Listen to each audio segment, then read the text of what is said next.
Juste derrière moi, le pont sur le fleuve Mvila.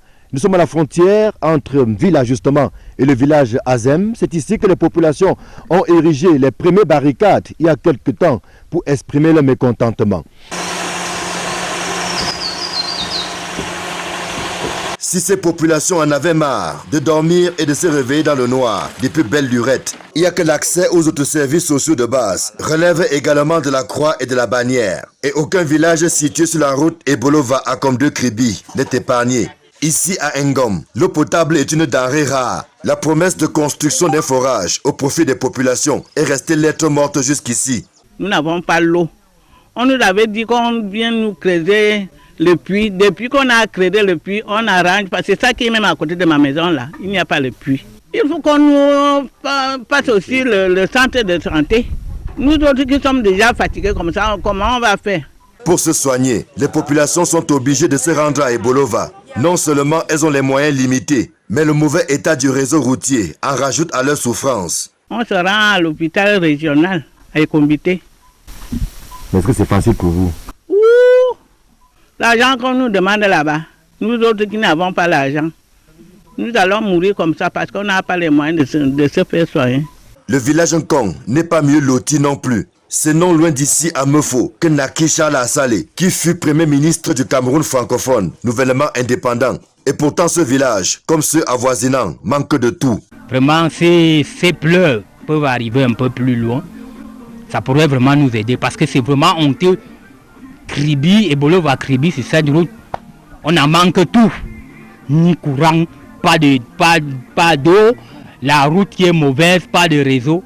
Ça fait pleurer pour nous. Je prends l'exemple sur moi-même. Et j'ai eu des problèmes au niveau du ventre. On dit, les extincteurs se sont attachés. Je suis tombé dans ma petite boutique. J'ai craqué.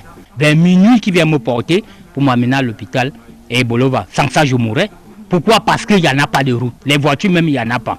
Il y a parfois où tu te places là pendant 2 jours. Le mauvais état de la route renchérit le coût des transports et accentue les surcharges. Ce véhicule, par exemple, a une dizaine de personnes à bord, en plus du poids des marchandises. Les transporteurs sont obligés de dealer avec les multiples postes de contrôle pour essayer de joindre les deux bouts.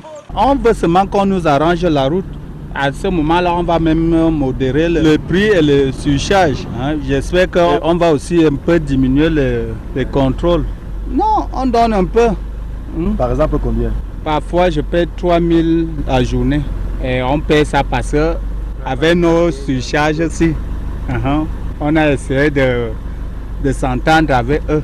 La terre est pourtant fertile par ici. Au village Zingi, par exemple, l'agriculture est la principale source de revenus qui permet aux populations d'oublier de temps en temps les nombreuses difficultés auxquelles elles font face.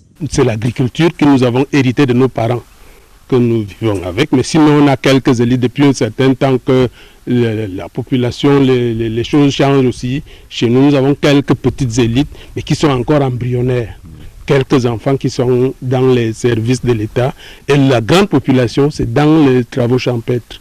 Pour le moment, nous sommes en train c'est la saison des semis. Nous sommes en train de cultiver les arachides, comme vous savez, le manioc, et la récolte du cacao. Bon, la plupart de nos populations sont maintenant en brousse parce qu'ils sont dans la récolte du cacao. Le souhait de ces populations est de voir les localités sorties du sous-développement. La rencontre des élites politiques du Sud, tenue le 16 octobre dernier, est sur toutes les lèvres. Est-ce le début de la fin des fausses promesses? Les populations attendent de voir pour croire. Parce qu'il y a nos ancêtres qui ont laissé le projet jusqu'à présent, il n'y a rien. Même nous sommes en train de mourir. Le projet sera quand? Aujourd'hui, on donne une autre information, demain c'est déjà autre. Donc nous sommes même dépaysés. On ne sait qui dit la vérité, où sont nos élites, ou bien c'est le gouvernement. Donc nous sommes perdus dans la nature. Ils ont crevé des diamants.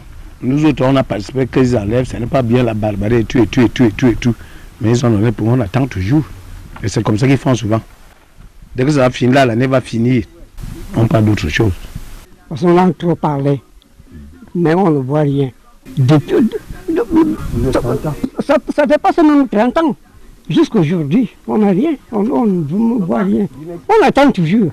En attendant, il y a bien un élément qui pourrait déclencher le désenclavement de ces localités et ainsi baliser la voie du développement. C'est le bitumage de la route Ebolova Kribi en passant par Akom 2. C'est un impératif catégorique.